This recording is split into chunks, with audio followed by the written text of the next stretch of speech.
cats and kittens? It's time for another edition of the Dallas Bias Club. I'm your host, Jordan Amati, and joining me is the homie, little brother. How's it going, what everybody? Party people. Party people, jump, rejoice. What's up, Yeah. what's up? So here we go. It's a great time of the year for me and my brother because it's college football season. The most wonderful time of the year. You know, this and the draft. I think the draft is the culmination of NFL and college. Yeah. But I don't know. I might get more anxious the week of the beginning of college football. To me, I think with the draft, it's more like, this is the end of the football season now, right? You got to stop watching football, right? This is very much the beginning. Like, this is the beginning of it. You've been deprived, and now we're getting back into the swing of things. Because college football comes back before NFL football does.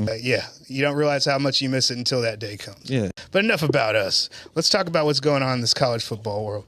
Joe, before we get into what's going on in the season, I think we need to spotlight a few freshmen out here. So last year, we had Jeremiah Smith, Ryan Williams pop on the scene, have big impacts for both their programs. Jeremiah Smith is kind of regarded as one of the greatest freshman receivers we've ever seen in the lights of a Larry Fitzgerald. The new standard now, right? He's the new standard. Which true freshman do you think could have a Jeremiah Smith type impact this season? Oh, yeah. Yeah, like I said, Jeremiah Smith had a historic freshman season. He's the new standard for that freshman receiver. After a true freshman season, considered the best player in college football. So nobody's going to have that type of impact. But who do we think are going to be the true freshman, I think? I'm looking over at Maryland. I'm looking over in College Park, Maryland. The quarterback they have going there, Malik Washington, 6'5", 230. There's a lot of buzz about him in that area right now. Yeah. He performed well in the spring. 12 of 18, 68 yards, 2 touchdowns, but it's just the buzz around it. And it looks like to me, he's going to be the face of that program for at least the next 3 years. You think that's the reason why Billy Edwards left? Billy Edwards played well last year. I like Billy Edwards. Yeah. So that could very much be baked into the equation. And Mike Locksley, he's been there a little bit. He's maybe hot seat. He's going to go with the hot hand. I think he has faith in Malik. Malik Washington's going to save his job is what I think. Yeah, that's what he's hoping for. Yeah. That's what he's hoping for. Now, the thing is, whenever I hear Malik Washington, it made me think about Malik Murphy. So that's why I was asking you about the athleticism. But I know the basketball game's real. Finalist for a slam dunk contest, not bad for his second sport. Yeah. I don't necessarily need you to be Lamar Jackson running the football. I just need to know that you can get away from people. And I think that if you're a decent basketball player, especially in today's basketball, athleticism to play the quarterback position, without a doubt. Yeah, without a doubt. Now with me, as far as the guy that I'm going to say has Jeremiah Smith type of qualities that could have that type of impact this year, I'm going to go with the local kid from Duncanville. I'm going to go with the DeCorian Moore, 5'11", 195-pound speedster. We saw some moments last year, his rise, actually the last few years. We're very familiar with him in the Metroplex. As far as that, the accolades going into college football, he's the number one guy. He's the 5-star guy. Now you're bringing up DeCorian Moore. Does that have to do with the fact that I believe Evan Stewart isn't going to start the season? Yeah, because what we've heard earlier this summer, Evan Stewart did get hurt, another local kid out of Frisco. But if he's not going to be there, I think that DeCorian Moore already is a bigger, stronger version. Not faster, not necessarily. And I just think that coming from a school like Duncanville, maybe he could have a similar type of impact this year as his high school teammate did playing at LSU last year as far as Caden Durham went. Okay, yeah. Because or Colin Simmons. These Duncanville kids are ready to play out the gate. So I just think that, and I just think that those guys didn't have as many stars as this guy coming out. So if Duncanville is doing things, this is the guy that most people would probably put their money on if they were coming out. Yeah. And, just because those other positions, it kind of takes time, especially with what Caden Durham did last year going into a crowded running back room. He came in there with some expectations, but it was just one of those things he was going to have to earn the job, and he ended up doing it. Because Duncanville guys, they know if they get hurt, then the next man up will take that job and go all state, and you'll never see that field again. Yeah. DeCorian Moore is definitely going to take advantage of this opportunity that he's going to have in front of him with Evan Stewart being out, but we'll see. And for me, DeCorian Moore, I agree with you completely. Stewart's going to be out. I think they're going to be feeding him the ball. He's going to be their feature receiver. I think in the spring game, he probably got the most touches there. Now, for me, I kind of compare him as a recruit to Luther Burden, but I think he's better than Luther Burden. I think he's the same type of athleticism, even maybe a little bit faster, but I think more of a natural receiver than a Luther Burden. See, exactly. Because to me, Luther Burden was more of he was kind of like a Percy Harvin. Yeah. It's like a Percy Harvin without that elite type of track speed and without that great hand size. Yeah. You know. So what I was thinking about is I'm trying to think about receivers that are under 6 foot that are top 5 recruits in the nation. Yeah. And who I'm trying to compare him to. So I think he's more Percy Harvin than he is Luther Burden. Okay, Yeah. so that's a plus. Yeah, And Percy Harvin wasn't 195 coming out of high school. Yeah. So that's a plus. He looks like an NFL receiver right now. Yeah. He runs like an NFL receiver right now. Now we just got to see him on the field and see what he does. And he'll have an opportunity to do that with his new quarterback. Joe, as far as this upcoming college football season goes, is there a second-year quarterback, whether it's a redshirt sophomore, redshirt freshman, or a true sophomore, who could have a Johnny Manziel, Jameis Winston, Tim Tebow type of impact this season? Segue into Dante Moore, the Oregon quarterback. The reason I want to talk about him specifically is because I don't believe that he's getting a lot of fanfare or people talking about him that much. I think he spent his true freshman season at UCLA, and then he sat out last year behind the bench at Oregon. That Oregon offense is ready-made. To me, it's like plug and play. I think he's a more talented prospect than the quarterbacks that they've had the last couple of years over at Oregon. Well, there was a big battle for him. He was a 5-star guy coming out of high school. I want to say that he was undisputed top 5 coming out of that class. And a lot of people, I think that he was number 1 for a long time. And then some people kind of started to make a move on him as far as Arch Manning and Nico Iamaleava. Look, those guys are 6'4", 6'5". Yeah. They look the part. Dante Moore's more 6'1", 6'2", stockier guy, maybe not body beautiful type guy. Yeah, but at the end of the day, that's what today's quarterback looks like. Yeah. You know, it's like you can dream all you want to, but those guys usually don't make it. Yeah. Now with a name like Manning, that's kind of a can't miss. You're saying Dante Moore? Yeah, I think you're going to see a more talented passer in that Oregon offense than you've seen the last couple of years. The guy that I'm going to roll with, Joe, I'm going to go with DJ Lagway. Okay. Out of Willis, Texas. Yeah, you know, makes sense. Yeah, a little Houston. He's not necessarily Tim Tebow as far as the way that he plays the game, but he definitely big as Tebow. Yeah. You know, he's definitely as highly recruited as Tebow. If you want to talk about most likely to become a folk hero, it's probably DJ Lagway on. Oh yeah, I think overnight. That folk hero type athleticism, that arm strength. Yeah, like his arm pops on the screen. It pops. His strength when he runs pops. Yeah, I see that. And now the thing I will say is, like, I have a comparison. People aren't going to like it because they ain't deep in it like us, Joe. They don't know what we know. They think it's disrespect, but you'll realize that it's a compliment. To me, this man is like, he's a 5-star David Garrard. Let's go. Okay. 5-star Garrard. I can see, because I see him mobile, but I haven't seen him run and be like that true dual threat. But he's a man. Like, this is a big. What is he? He's 19 years old. 6'2", 240. 240. Come on, man. Well, all right. Let's go ahead and get into these burning questions we got for this upcoming college football season, Job. You ready for that? Yes, sir. Yes, sir. All right. So, the CFP 12-team playoff last year, first time. I thought it was amazing. I loved it. We'll talk about the teams that were in last year's playoff, Joe. All right, so which of last year's playoff teams are the most likely to return to the CFP this year, Joe? So for me, what I like Arizona State to go back in there because they have Sam Levitt and Jordan Tyson coming back, which might be one of the most lethal pass-catch combinations in the whole country, right? Hey, can I say this? Go ahead. Can they let Sam cook? All right. And then Arizona State's coming out of the Big 12. I think they're going to be one of the stronger rosters in that Big 12. Yeah, I like their quarterback, like their receiver, like their coach, very much so.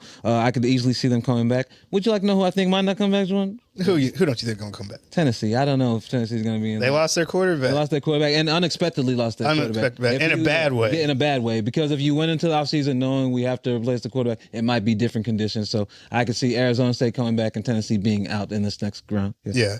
As far as the guys that I see in Texas, of course, number 1 team in the country. Penn State, I think they're a lock. And I think Clemson, no matter how things shake out in the ACC, if they're the 3rd team in the ACC, then the ACC gets 3 teams. Senior quarterback, you can predict good things for Cade Klubnik, all he's done is grow every year. I know there's a lot of Cade Klubnik haters out there. I don't know why. I think that they didn't pay attention to the second half of last season. I think that's what a lot of the haters. They didn't see him kind of come into his own as a college football player. But of course, I agree with you with Arizona State. I do think that these on the bubble teams, as far as coming back, I think Georgia. Just because we don't really know about the quarterback situation. And, and it's almost going to take a Nate Frazier Heisman Trophy campaign for me to actually trust and believe what they're going to do this year. Like a dominant running game. Dominant. And to me, and the thing is with Georgia, they usually have a big room. And I don't necessarily trust the depth behind Nate Frazier because it's just a whole bunch of guys that have been beat up the last few years. So, his depth is a bunch of injured guys that we've seen in the past that were supposed to contribute that have never really lived up to what we thought of what they were going to be coming out of high school. So I don't really trust the depth behind him as far as a I haven't seen a Georgia running game carry the team like that in a little bit. It's been a while. It hasn't. You're shocked because you would think with Kirby Smart that a defensive coach would definitely stress the running game because that's his best friend. But I think that Georgia stresses the committee so much now to where it's been a while since you've seen that guy. Really, outside of us seeing Nate Frazier in New York, it's hard for me to see this happen with Georgia. Ohio State, it's just going to be based off Julian saying. Elite 11 winner out of California. CJ Stroud comparisons are going to come. Also, I just wanted to mention real quick, SMU, I do think they have a great chance, but it's just one of those things. It's like SMU's biggest problem is you can't be tied with Miami or Florida State because you won't win. You won't win that tiebreak. Okay. Just based off the voters. It's like who travels better? Who has more fans? Sorry, SMU. I think we're both big fans of Kevin Jennings, the quarterback over there. And just the things they're doing with the SMU program, if you look at their recruiting, they're on the upswing over here. I don't see them taking a step back. They may not make the playoff, but I don't see their program taking a step back. It could still be a very productive season, even if they don't make the playoffs again. But I definitely think that Notre Dame, the thing with Notre Dame is they play an ACC schedule and they get the benefit of the doubt no matter which way things go. So Notre Dame win 10 games, you're in it. That's all that matters. And y'all can go beat up on Stanford. Y'all can beat up on down ACC teams. Y'all can play Wake Forest every year and nobody cares. Nobody cares about your strength of schedule. Kurt Signetti. Coach Google me. The Fighting Signettis. If you like Fernando Mendoza, they're in. If you think he's all right, then they out. I don't think he's Curtis Rourke. That's the same thing. I'm not a big Mendoza fan. I'm still a big Indiana fan and Signetti fan. To me, it's hard to predict where the season's going to go because I see the program moving forward, but I think they've taken a step back at the quarterback position. And it's no disrespect to Mendoza. He could be there in a year, and I've seen good things from him. A very long NFL backup quarterback. You know what I'm saying? But it's like, but he ain't Rourke, man. Rourke was different. Rourke was different. For sure. All right, now as far as guys out, I'll never count Boise State out, so I can't say them. But Tennessee, I co-sign. Okay, I co-sign that. All right, Joe, let's go ahead and move on to the Power 2 conferences. We'll go ahead and start with the Big Ten. All right, so let's go ahead and talk about the one team I probably believe in the most coming into this season in the Big Ten, and that's Penn State. Okay. Is Penn State the team to beat in the Big Ten this year, or do you think that Ohio State and Oregon still have an edge? I believe in Ohio State. I really do believe in Ohio State. I'm a big fan of the quarterback. Saying to me, watching his high school film, he's probably one of my favorite prospects. He's not like elite arm, but he can really he can spin it. He can spin. Arm talent more than arm strength. Okay. But he has a lot of arm. Now I have seen JJ McCarthy comparisons. Okay. That's what I've seen as far as what they have on 24/7. He's a little bit bigger than McCarthy was at this point in time because I think how much is he listed at right now? 210. Okay. Like just or 208. They're both really naturally talented passers. I think McCarthy's more of a willing dual threat guy. Saying he's athletic, but he's not. That dual threat's not a part of his. I'm not the biggest Penn State guy. I just think that it's going to be the same thing. You know what I'm saying? I think they're going to be. I think their offensive coordinator is overrated. I just don't think that Penn State can open that offense up enough to where they can unleash Drew Aller. They got Denya, right, from Syracuse. So it's like that's interesting, but I saw Singleton run for like 2,000. Like y'all gonna get in the playoff. Y'all ain't gonna win. Okay. So if Penn State underachieves, do you can see it being not Aller's fault at all? You think Aller can take a step forward and be absolutely, absolutely. I think that at the end of the day, the offense coordinator is going to hold that offense back. Even at Kansas, it's like he's gimmicky. And like whenever you have Penn State type talent, you don't have to be gimmicky. That's how you win in mid majors. That's how Appalachian State beats Michigan. You know what I'm saying? But to make the gimmick the game, it's like, to me, it's lame. It's corny. It's like whenever you go into a Power 4 program, now you have to... You have the players. Whenever you're out recruiting those group of 5 players, then you throw all those gimmicks out the window. A lot of the gimmicks. If you're Kansas and you're playing against Texas, guess what? You got to bust everything out. You're Penn State. We're side to side all game. You win the game with running the ball and playing good defense and setting Drew Aller up to make great play action passes because you have such a great running game. So I'm lukewarm on Drew. I'm a Drew Aller fan, but maybe going into last season, I wanted to see more from Aller. I want a quarterback like that who could possibly be a top 10 quarterback. I want you to elevate your team. I want you to elevate your coordinator, even in that. You know what I'm saying? So, but the thing is, here's the thing. I'll never fault a quarterback when I don't like the coordinator hire. Okay, and I respect that, but I don't know what I'm seeing when I watch Penn State it's all the coordinator. I think it's a bit of some deficiency on the quarterback. Well, my thing is, if you're going going to complete 65+% of your passes. You're going to have a better than 3-to-1 touchdown interception ratio. If you hit all these numbers, then it has to fall on the coordinator. But your team is running the ball 55% of the time. Like, you know what I'm saying? I just feel like, because to me, like, one of the things that I study a lot before the season start is progressions and how many percentage of the time this team runs the ball versus passing the ball. And when I look back at, is it Klonecki? I'm sorry, I can't remember the Penn State coordinator's name. He's never, ever, ever thrown the ball more than 50%. I almost want to say that this isn't worth arguing about because we can both agree there's something wrong with Penn State's offense. All they could they could only get the ball to their tight end. They could not get the ball to their wide receivers. There's something wrong with that offense, and they are going to underachieve unless something changes. It's like, this isn't the quarterback to play it safe with. He's got the arm. Let him make the throws. You let Jason Bean make these throws. Have faith in the personnel and the wide receiver, because that's what it seemed like to some extent. So is it the coordinator? Is the quarterback? But what, didn't they just have a receiver transfer to Auburn and look like he was, and then turn himself into an NFL guy? Yes. Like, you know, it's like, exactly. And to me, it's like, look, and maybe it has a lot to do with Franklin. Yeah. I don't know, but so because he's old, because he came up Vandy SEC, so maybe he has a lot of that trick play stuff in him. I'm out on all of them. I'm out on the quarterback. I'm out on the coordinator. I'm out on the head coach. I'm out on the receivers. And so, who are you saying is the team to beat? You're going to say it's Ohio State. Ohio State. Yeah. They're still the most talented roster. I just put Oregon and I put Ohio State above Penn State because they have more talented rosters. I think Penn State can mess it up. This is the year Penn State should win the Big Ten. I don't know that they are going. Let's move on to other Big Ten teams. As far as these 5-star prospects out of the Big Ten, which Big Ten quarterback has more pressure to succeed this season? Is it Ohio State's Julian Sayin, or is it Oregon's Dante Moore? Any given year, which quarterback has more pressure on them, the Oregon quarterback or the Ohio State quarterback? Ohio State. Julian Sayin coming in. They can run your ass out of there just like Kyle McCord. The only thing that could have saved him is Marvin Harrison Jr.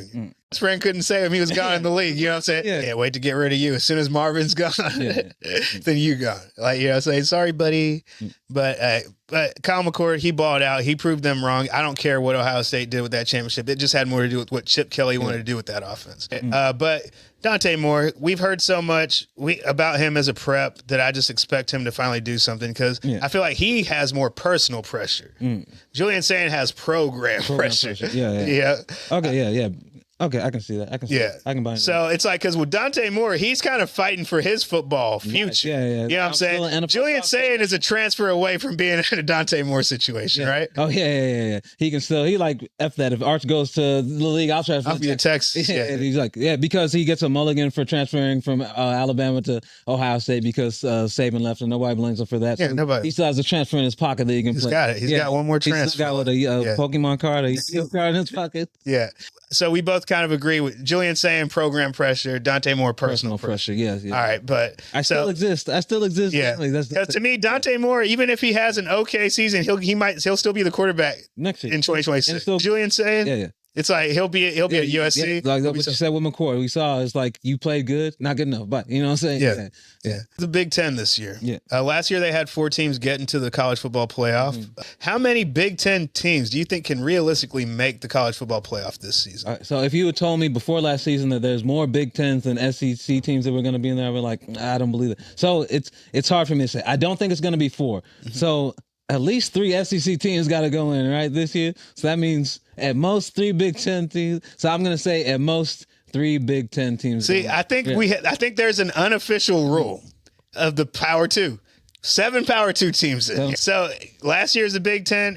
I want to see if it plays out that way to where they'll never let more than 8 teams in from these two conferences moving forward. And I think that this is the year we'll get to see it. And I do love Damon Williams at 5'9". Maybe he has a little bit of Flutie magic, Manziel magic in him to where he could help them. And I just really like the weapons that he has as far as the running game that they have there. Damon Williams, Jonah Coleman, Denzel Boston. I think that's a fantastic college football trio. You know what I'm saying? And I think that this is the new Big Ten. So a lot of these guys who play that old school Big Ten, y'all gonna be able to keep up with Washington? Okay. Yep. Do you think it's gonna be Ohio State, Penn State, Oregon. Then you have Washington as a fourth team going in? I have Washington as the team that can be that fourth team. Okay. I don't trust that any of these other teams are talented enough roster-wise to be that fourth team, but I think that Washington does have that talent. Yeah, Traditionally, they have DBs that can cover people. Traditionally, they have defenses. They've had Vita Veas. They have a defensive culture. They have a defensive culture in Washington. They get those guys up there. And I'm pretty sure there's a lot of guys from that Pacific Northwest, but like they go to Washington to be like, all right, Oregon didn't recruit me, then I'm coming to Washington so I can beat you. You go to Oregon and say, hell no. I ain't messing with all that. Halloween every day, black and orange every day. All right, y'all crazy with that one. No, but I do think that, like I said, we love the fighting Signettis. Yeah. I love the coach. I just don't. It's not. And to me, it could even be one of those things where Indiana will be back in 2026 because Fernando Mendoza takes that step. Yeah. Because to me, he's a great pocket quarterback. He's a guy who he's on draft boards. Yeah. When he plays out his career, he's more of an NFL backup quarterback than me. He's not going to win you games in college. Yeah. But he might win you games. He won't lose you games. Exactly. There's a lot of guys like that. But yeah, if there's a fourth team in the Big Ten that can get in, I'm going with Washington just based off that three-headed offensive monster, based off Jed Fish, like what he did at Arizona. And to me, it's like Denzel Boston, he's playing to be a first-round draft pick. Yeah. You know what I'm saying? I think Jonah Coleman's playing to be a running back who's in the conversation for the top 100. 210 pounds, 212 pounds Jonah Coleman. Yeah, 215 pound Jonah Coleman, top 100 player in next year's draft. 230 pound Jonah Coleman is 6th, 7th round pick. You know what I'm saying? Day 3. But Washington, to me, that's the fourth team, if there is a fourth team out of the Big Ten that I believe would get in there. I just have, I love, Bryce Underwood, great story, but when you start a true freshman, this is a rebuilding year. Yeah. And we'll see where you are 2 years from now, maybe. I don't want to be the bearer, but to me, this could be the James Franklin firing year to me. Is I could see them not making the playoffs and be like, okay, we're done with James Franklin. Oregon and Ohio State if it's are over you, that's fine. Yeah. That's fine. If any other team gets 10 wins and you got 10 wins and they beat you in some type of situation, you done, bro. Yeah, it's definitely over for James Franklin. He's a good coach, but it's just you got to break through sometimes. You're almost like a Mark Richt. Well, the thing is when you're an offensive guy and then you go hands off. Yeah. That's because you don't want the blood. You don't want blood on your head. You're like, because he's not innovative. He's a recruiter. Yeah. He's not a play caller. Yeah, you know what I'm saying? That's the fact. His teeth as a play caller, so he can retreat to being programmed. Yeah, because to me, it's like there's not all these guys are great X's and O's guys. Definitely. You're either a Jimmy's and Joe's guy, X's and O's guy. Jimmy's Joe's. Yeah. And the thing is, he can get all the Jimmys, all the Joes. Yeah. And he cares about his coach's hoes. Wasn't that him? He hires coaches based off how attractive their wives are. Yeah. Because he doesn't believe if you can't pull. You're going to recruit a kid. Yeah. This ain't your year, James. We were talking about the SEC, so let's go ahead and move to that. All right, we'll talk about the local kid, Flower Mound Marcus quarterback, Garrett Nussmeier. Does Garrett Nussmeier need to lead LSU to the CFP to save Brian Kelly's job this year? I don't think his seat is that hot. Next year, definitely, this is going to be the case. Definitely next year. I don't feel that just now. I can see if people feel like that, and I can understand from that advantage point, but I think even if they were to win 9 games and not make the playoffs, he would still be good. Maybe 8 games, 7 games. He's gone. To me, they need like a 5-team tie with 10 wins in the SEC. They lose out on a tiebreaker technicality. Yeah, you let the SEC commissioner choose the teams, and then after we put it, yeah. But 9 wins ain't gonna cut it, man. Because the thing is, who's after Nussmeier? A quarterback? I can't even think. I know they have baby Nussmeier committed. Yeah, but to me, there's no bridge. So why keep him there to be worse next year and rebuild from here? Yeah.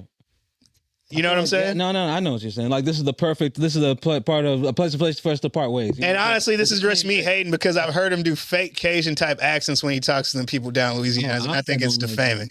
Yeah. And to me, I could never, if I had a son, I could never let him. No, and to me, I think that he's one of those guys that the game passed him by too. To me, it's like, are you a recruiter? Who do you charm people? Do people meet? I don't get it. I think it's almost like the people that Brian Kelly gets to go to his school is like, oh, I need somebody who's going to be an asshole to my son. Yeah. Like, it's like, who gets away with everything over here? I treat my son like shit. Will you continue this trend? Or it's probably like, I'm too nice to my kid and he needs discipline. I need to send him over here. Maybe. And I think that's what worked. Because he was at Cincinnati. What was he at? Was he at Central Michigan, Cincinnati? I remember Cincinnati going for it. Yeah, Notre Dame. Yeah. For a program builder, what it was, he was one of those directional Division II, Division III schools. I think he was a multiple time national champion. I respect that, Jerry. Yeah. That's a respectable journey right there.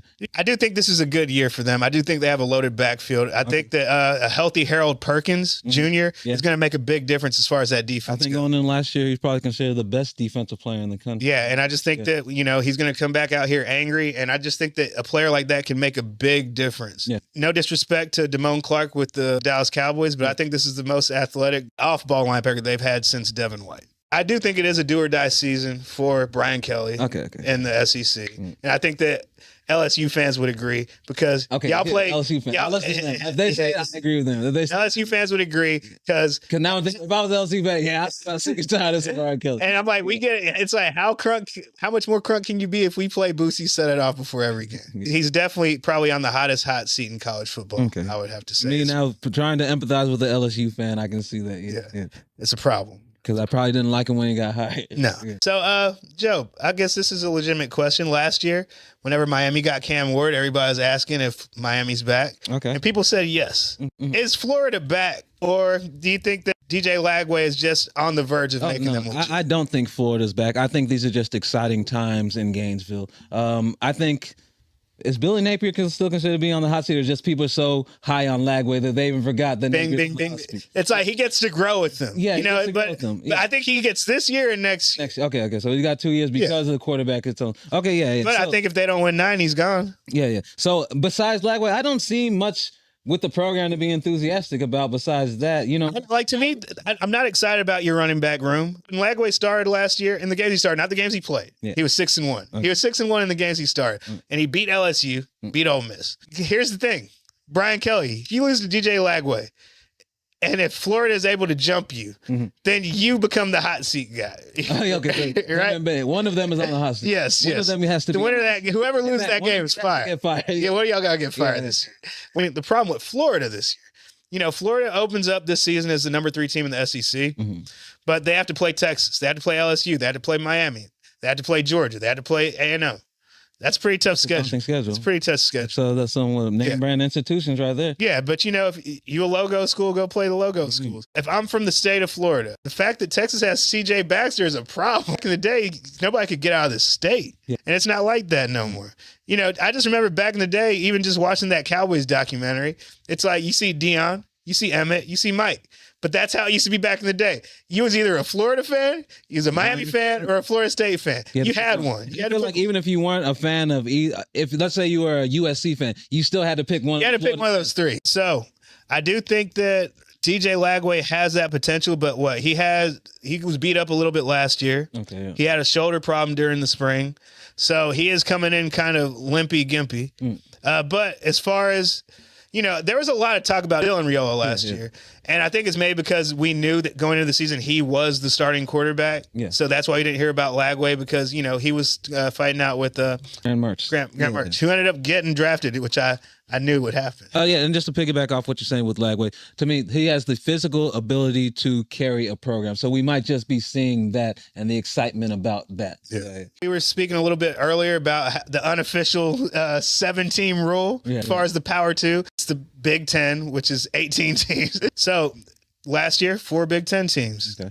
Do you think this could be the year that the SEC sends 4 teams to the college football playoff? Yeah, to me, I don't think it's going to, like I said, I don't think Big Ten is going to send another 4 this year. So I could very easily see the SEC sending 4 teams. It's probably the most likely scenario, I think. I could very much see Big Ten only sending 2 teams or something like that because I think very much Michigan is down, who's historically good. I don't really believe in Penn State like that. And then Oregon and Ohio State are bringing in new quarterbacks. So. Yeah, pretty much. It's like if y'all can get to 10 wins, then we have a conversation. Yeah. But if y'all ain't touching 10 wins, then sorry, no love. Big Ten, congratulations. Y'all got y'all's 4 this time. It might not ever happen. Yeah, ding. Yeah, you know what I'm saying? Never happen. Because I just think that the SEC, They're just so deep, and especially at quarterback this year. I wouldn't be shocked if Ole Miss won 10 games because Austin Simmons goes off. You know what I'm saying? Yeah. I wouldn't be shocked if DJ Lagway ends up winning the SEC. But, But like an LSU or Georgia. LSU, Georgia.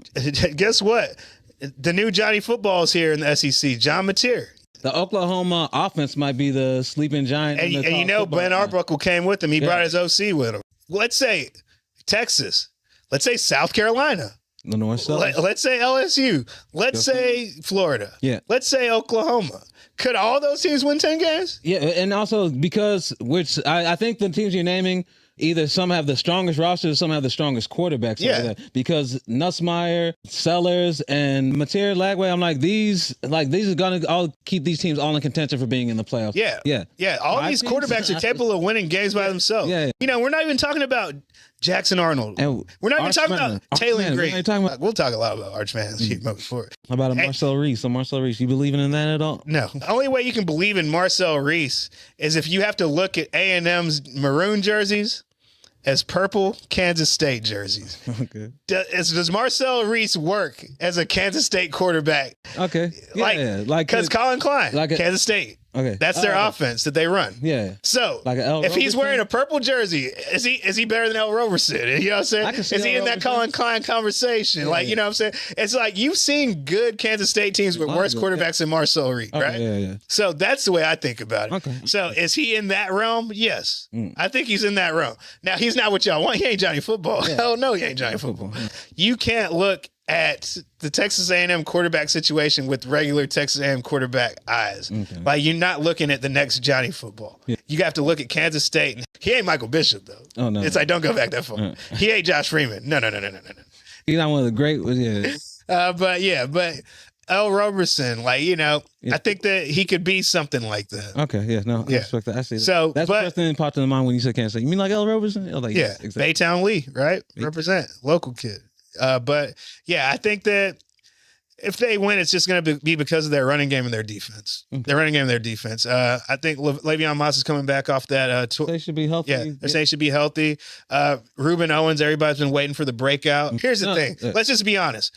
They could get 5. Big Ten get 2. It's the rule of 7, right? We're going. No. So even to me, there's 2.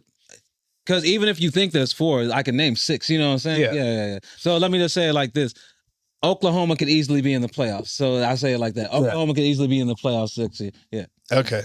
Yeah. So to me, it's like Big Ten. You're competing with the SEC for 7 bids. There's a way that they could probably get 8. It'd be the SEC getting 5 teams in, and the Big Ten getting 3 teams. No, legit. If I'm looking at SEC could get 5 teams in there. Yeah. Like, I would not be shocked if Florida, Georgia, LSU, Texas, Oklahoma, Alabama, you know what I'm saying? It's like, to me, this could be one of those years whenever they're arguing at the end of the year, it's like, we got 8 teams in this conference better than everybody. I'm like, you're right. Let's do this. No, let's not talk about who could get in there. Who do you think is going to get in there, the SEC? Because I could say Georgia could get in there. I don't think Georgia's going to get in there. No, all right. Okay. All right, I'm gonna go Texas, South Carolina, LSU, Oklahoma. Then the other guys are fighting for possibly that 5th spot. Yeah, so that's mine. Yeah, Texas, LSU, Oklahoma, and South Carolina. Those 4, I think, will make it and will be in the playoffs next year. Yeah. All right, that's what it is, guys. Great minds think alike. Yeah. So bet till your hands bleed. Yeah. These teams is going to win 10 games. And I think outside of quarterback injury. And John Mateer is more likely to win the Heisman than Arch Manning.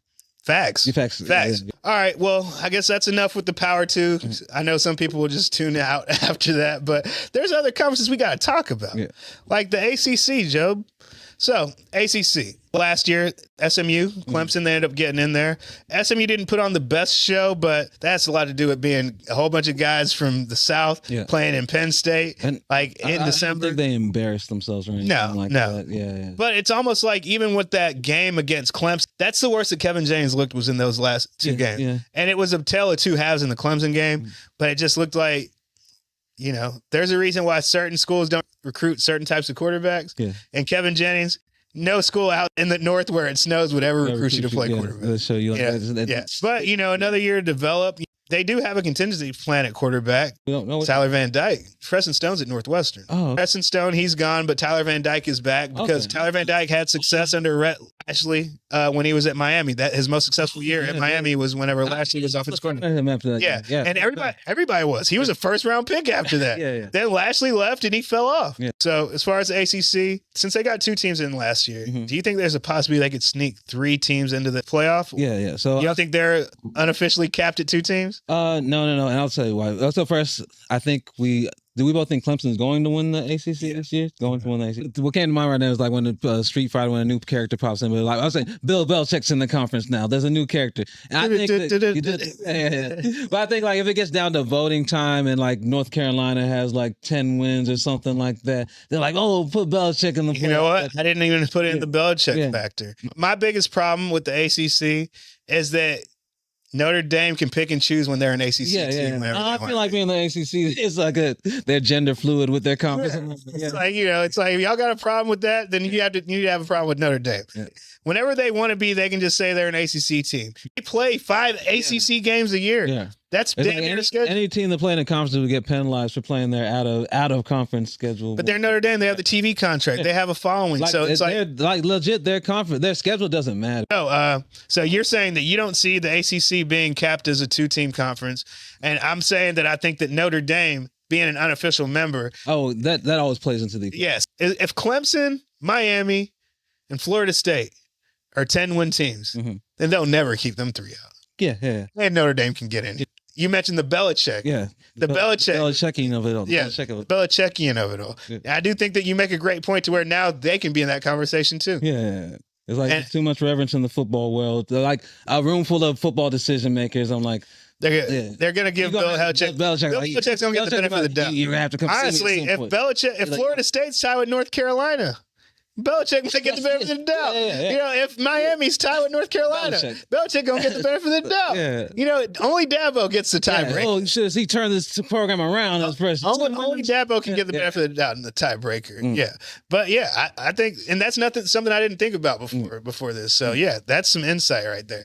But I do think though that SMU, since they have a conference advantage, because how can you take a Dallas kid if you're Miami? Yeah. If you're Florida State, if you're Clemson, how can you get Brian Westcott, the Midlothian kid, has a SMU option? Which 3 teams do you think would make it? If it is so I think now we're not talking about Notre Dame. Notre Dame is just No, I think Clemson's going to win it. I'm not entirely sure about the quarterback situation at Miami. I can see it being this year they only get 1 in, but they could get 3. Definitely going to be 1, probably 2. Probably not 3, but they could. Arizona State was the automatic bid team last year in the Big 12. Yeah. Do you think that they're capable of putting another team into the playoff as an at-large bid? Oh, I would have said that if BYU was returning their quarterback. You know what I'm saying? I don't even think he was that good. I think he was a winner. Yeah, but to me, that's what college quarterbacks like.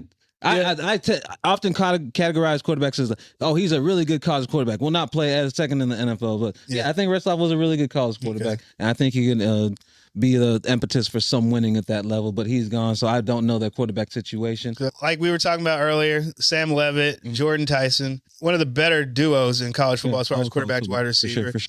Everybody loved Cam Scatterbo last year. He's a great player. As far as the Big 12 goes this year, I do think that Arizona State is the front runner. It's not close. I do think that I like Tyson Brown at running back. I think that they have athletic running backs. The Big 12, they probably have it rougher than the other conferences just because since they lost Texas and Oklahoma, people aren't going to view them the same. Because even in the times when Texas and Oklahoma were in that conference, if they weren't winning the conference championship got no love. No love. That hit close to home for you, the dissolution of the Big 12 a little bit. Yeah, this is the conference you grew up watching, you know what I'm saying? It's not a power player anymore. Not really, because I felt like I saw enough Big 8 football and SWC football to where the Big 12, I've always remembered that there was the SWC. So, because we're just a couple of years difference in age, but I think the Big 12 took up so much more of your childhood than it did of mine. I don't remember a time where I was paying attention to college football and the Big 12 didn't exist. You remember first watching Ricky Williams in the SWs? Okay, see, with James Brown. See, now in my mind, I know the transition to the Big 12 was a lot newer because when I first my football consciousness came on board essentially. Oh, it's the Big 12 is the conference that Texas A&M and Texas plays in. Yeah. And then I realized, only 3 years earlier was a different. Only 3 years earlier was a different conference. So yeah. So we have slightly a difference. Yeah, just a little bit. Just those 2 years is enough to where it's like I've seen. Like I remember that. Oh, there's the Big 8. There's the SWC. Oh, let's fuse. I remember the first Big 12 championship game. Yeah. Like, it's like. Was James Brown there when Ricky Williams was there? Yes. Ricky Williams' Heisman season was the first year I really watched college football. Okay. Before that, I can remember seeing. I could have told you James Brown is the starting quarterback at UT because sometimes I see him on TV on Saturdays when Jordan's watching it or something like that. Yeah. It wasn't that big a deal for me. Okay. Like, just because I remember the Big 12 was. Like, like I'll say it. Soft? You gonna say soft? Whack, man. They whack. It's like if you ain't in Texas, you ain't Oklahoma, then you just want to go to a team that plays them so you can get back at them for beating. Soft. I would have much rather you said soft than whack. They were a 2-team conference and everybody treated them as such. And to me, like RG3, he did his thing, but really outside of that, they never let anybody else really blow up like that. Yes, I think that if you have an RG3 type season and your team is doing that well, then you can be one of those teams that breaks through. Yeah, but it's going to take Heisman buzz plus like your team dominating. Yeah. Like so I think after Arizona State right now, I think Texas Tech and Colorado probably have some of the strongest rosters. I don't know if you heard Quentin Joyner out for the season, tore his ACL. The biggest problem with them is Morn. The quarterback. Yeah, he's always hurt. He's hurt every offseason. How can you get better if you're never healthy in the offseason? He's never healthy in the offseason. The mental rest, boy. No. He's another Graham Mertz to me. Okay. He's another Graham Mertz to me. It's like I see so much out of you, but it's like you just can't put it together. Like you can't play a full season. But maybe you play a whole season, you end up being Tyler Shuck. Yeah. What? He's the reason why Shuck left, right? Yeah. But is it because it was a guaranteed job? Because, look, you're a big-time recruit. It's like you're the biggest quarterback recruit we've ever had here. You are a bigger-time recruit than Patrick Mahomes. We have to make sure this works. I've seen good games from him. I like him as a third-day quarterback. Theory. I got more faith than TCU's Josh Hoover, man, and that's who I'm going to talk about right now. I'm going to talk about Josh Hoover. Okay. I think Josh Hoover has shown growth every year. He ran Chandler Morris out of town. But I do think that TCU, I like what they can do. Their biggest problem last year is it's another one of these things. I have a problem with you. If you're from Texas, you're from Florida, you don't have a running back, that's on you. Yeah. That's on you. That is all on you. Yeah. If you have no running back, I'll fire a coach if you can't get a running back, bro. Yeah. Let's say TCU. If North Texas has a running back that's better than you, I'm firing my recruiter. Yeah. Like, you know what I'm saying? I didn't like what was going on at running back last year. And I just think that if they can get a running game, we'll figure something out. Because TCU, they always seem to kind of reload defensively. And I really like Eric McAllister coming back. Now, I'm a Hoover fan. To me, I think he could end up being like the best quarterback in the Big 12 with that very easily. Statistically, he might be the best quarterback. And the other team I'm going to mention is Colorado. Okay. Another guy who I think could compete for that job because as far as accolades go, as much as they can talk about Morton up in Tech, he wasn't the recruit that Caden Salter was. Caden Salter was dual threat, 5-star SEC quarterback, went to Tennessee. Things happen. Out of Cedar Hill, though. You know what I'm saying? Colorado, they still got Shermer over there running them plays, right? They still got the same offense, right? You could argue that Shador Sanders is a prep, ain't got shit on no Caden. Caden Salter is a very talented. He's a specimen physically. He probably 4 or 5 flat, if not a little faster than that. He's got a big time arm. He's like a jump athlete. You know what I'm saying? To me, my biggest thing is like I haven't really seen him develop his accuracy, but he can spin it. You know what I'm saying? For me, I've watched his journey from afar because we all knew who he was coming out over here, and then you see him go to the SEC, and it's like, oh man, he didn't land there. It's like he had to take a step back, but then he went to Liberty, step back and Liberty, and he go and play at Liberty and go and be a baller at Liberty. See, and that was the one thing I was shocked because I would have thought that Hugh Freeze was like, oh, I'm getting him, but he went after Jackson Arnold instead. So Colorado, you mentioned them. You think that they could be a team that sneaks in there? Yeah, like to me, we talk about Salter. Like if Salter's the starter, that guy is physically talented. Like Colorado has struggled to run the football since Deion Sanders. So he can be the running game. He could be the missing link over there. Yeah. If I had to pick one player out of the Big 12 to be a Heisman Trophy candidate, it wouldn't be him, but he'd be in the conversation. Love it. If I had to pick one player out of the Big 12 to be a Heisman Trophy candidate, it wouldn't be him, but he'd be in the conversation. Love it. All right, so, Joe, let's go ahead and talk about these small schools. Let's talk about the group of 5. Okay. Which G5 programs could be this year's Boise State? So are we saying Boise State's not going to be this year? Boise State? Is that what you're trying to say? You can say. No, I'm a big Mattis Maxson guy, right? Yeah. Coming into last season, just hearing because not knowing who he was coming into last season, you saw him beat out Malachi Nelson. You said he's starting. He's a starting quarterback at Utah. Okay. So you turn and you watch. Like to me, it's like he's 5'10". He doesn't have much physical ability. That guy's a player. They didn't bring Malachi Nelson in there to lose that job. Like exactly. They didn't want Mattis Maxson to be their starter. No, they didn't. They did not. They wanted Malachi Nelson. But it's like, but guess what? When everybody sees it, you can't lie to your team like that. Yeah. You just watch him play. I watched him play for like 5 minutes. Like that's a quarterback right there. That's a freaking quarterback right over there. So I'm not an NFL guy probably, but you know what I'm saying. But it's going to be a very productive college quarterback. You know, Could be a Kellen Moore type. Yeah, you never know. Know. Yeah, Boise is probably the best bet to get back to. Now I do like their wide receiver. What is it? Latrell Caples, a kid out of Lancaster. Okay, Like he had a couple games last year. I know Cam Kemper is gone, but I'm interested to see what they have at running back. Last year, the first couple games of the season, they actually had a running back, Sire Gaines. He ended up being Mountain West Freshman of the Week, I think, a couple weeks before he got hurt. But the first 3 weeks of the season, he was the number 2 back behind Ashton Genty. Okay. And so when Ashton Genty would have 200-something yards in the first 3 quarters, this dude would come in and have 100-something here too.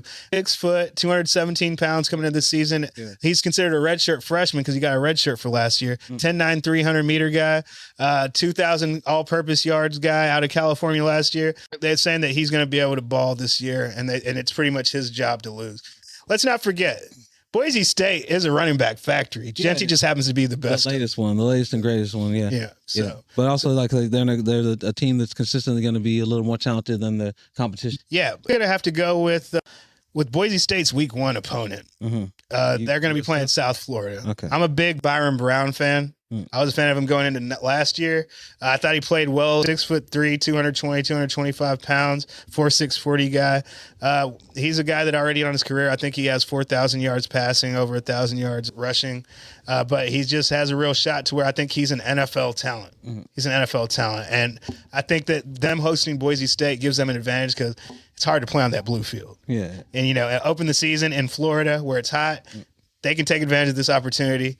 Maybe the game gets moved because of a hurricane, because it usually happens around this time. Yeah, right. But I definitely really like South Florida. All right, Joe, let's go ahead and get into the final part of the show. Let's go ahead and go with our season picks as far as awards and predictions go. All right.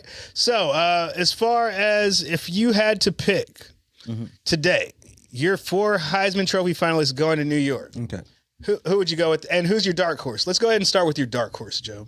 My dark horse is going to be Dante Moore commanding that Oregon offense. We saw what Bo Nix was able to do in that offense. I think he was in New York, didn't win it, but and even Dylan Gabriel in New York, right? So the last 2 quarterbacks in the offense have made an appearance in New York. I think Dante Moore, you can consider, if not the most talented, but amongst the more talented to run that. And I honestly felt like Oregon played a little bit conservative last year with Dylan Gabriel. I was kind of a little bit disappointed by the way they played, and I felt like it hurt them in the playoff to where they couldn't speed up their offense. Yeah, they couldn't now take it to that. Yeah, they couldn't take it to the next level. All right. Now my dark horse, I'm going with Jordan Tyson. Okay. Going with Jordan Tyson. Wide receiver. And I'm going with Jordan Tyson because you know me, I will not put you in this realm if you haven't shown me anything on the special teams level. Okay. And Jordan Tyson, I don't think he did it at Arizona State, but at Colorado. Yeah. He was averaging 20-something yards of punt return and he took one to the house. Yeah. Arizona State's going to be in those situations to where he can have his Heisman Trophy to where it's like we're in a close nail biter game. We put Tyson back there to return the punt. They're just going to have to open that offense up to the way that Kenny Dillingham did when he was with Bo Nix for them to compete, just not having Cam Scatterbo. Because to me, as good a season as he had, they didn't throw the football that much. Yeah. And he got hurt and he missed the bowl game. Didn't he miss the Big 12 championship and the bowl game? Lost 2 games. Yeah. The second half of that season, if you watch Arizona State, it turned into Jordan Tyson's offense. Oh, yeah. And the reason why Scatterbo got so many carries was because Tyson was out. But I think if Jordan Tyson looks anything like he did those last 4 games he played last year, I don't even think Jeremiah Smith better than him the way he played. I think it's a bold prediction to pick a receiver, so I give you props for that. Really good player. I think Levitt being his quarterback might take a few votes away from it. That's why I would be hesitant. But yeah, I think he could easily be the first receiver drafted in next year's draft. Yeah, but I'm thinking like with the hype that's going to come from all the scouts during the season, with the protection that's going to come, and with the fact that his brother is in the NBA, the Cleveland Cavaliers, all that, the fact that he went to Allen High School, that Kyler Murray went to. I think that all these things are going to play into the hype train, and I think that the fact that the reason they're going to be able to open up the offense is because of him, not because of Sam Levitt. You know what I'm saying? Yeah. And to where he has to be what Cam Scatterville was last year, he has to be that. Whether it's jet sweeps, whether it's punt returns, it's like to me he's gonna, and I just think it's just they're gonna have to use him so much that I think that if Arizona State's successful, it's gonna be because of that. Yeah, if you they weren't not feeding anybody else the ball at wide receiver position except him. They stopped believing in anybody else. Kind of. Yeah. Yeah, but I think he's one talented player. So, all right, Joe, let me go with your who you got going to New York. Lenore Sellers, I have going in New York. Okay. I have DJ Lagway going into New York. Ooh. And I think of these as players that have that physical ability to just kind of carry a team. Like that. Yeah, and then I have Garrett Nussmeier. I really believe in LSU. People know he's an NFL quarterback, but I don't know if they think he's the number one overall. I think the consensus is somewhere in that first round, but I think he could play himself into being the top. To me, Garrett Nussmeier is kind of in that J.J. McCarthy situation to where it's like, he's a good college quarterback. Yeah. Is he an NFL guy?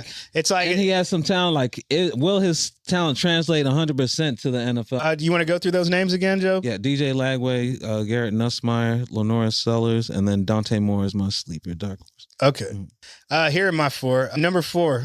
I'm going to have Nicholas Singleton in there. I just think he's a better running back prospect than Katron Allen. I think Katron Allen is a good college football player. But Nick Singleton, he's a problem. He can catch the football. At that size, to be able to catch the football, I think he's Saquon light, Saquon-esque. And I think that he could actually have a better final year at Penn State than Saquon had. But as far as my next guy, I'm going to go with Arch. Texas is going to win a lot of games. They're going to win a lot of games. If they're going to be in there, the name alone is just going to get them into New York. I think it would just... Okay, so could you see him not having like a statistical profile that's not typical of a Heisman finalist, but Texas is undefeated and he's there? You know what I'm saying? Maybe. Hey, Nebraska quarterbacks used to do it all the time, right? Like, it's like, to me, I think the way they'll manipulate it is touchdown interception ratio and completion percentage. Yeah, because I think he'll have those. He'll have those. Because I was gonna throw you some numbers. I'm like, what if it's like 21 touchdowns, 6 interceptions, or something like that? No, that ain't gonna do it. No, hell no. It's like it'd have to be like 21-2, like 21-3. Okay. Like, you know what I'm saying? Like, it'd have to be crazy. Yeah. It's like, and then 7 on the ground, 30 touchdowns. Yeah. 4 turnovers. To me, with Arch, it's about them winning, him being efficient. Yeah. And the big time throws. I care about that. Exactly. That's kind of the trajectory I was predicting. It's like efficient this year, and then he'll take the real step. Take the next step. Yeah. But after Arch, I'm going to go with Garrett Nussmeier. I think he has hella weapons at wide receiver. Like, that receiving room is so deep. They have Aaron Anderson coming back. Chris Hilton's finally going to get an opportunity to get some burn because he's been behind a lot of guys. Also got Marion Brown from Kentucky's there. They got Nick Anderson from Oklahoma there in that receiving room. I like those guys are problems, man. He does have a solid running game. He's not a dual threat guy, but he doesn't have to be. He doesn't have to be with Caden Durham. And Caden Durham can catch the ball out of the backfield too. He just has a lot of weapons, But number 1, Cade. I'm going with Cade Klubnik.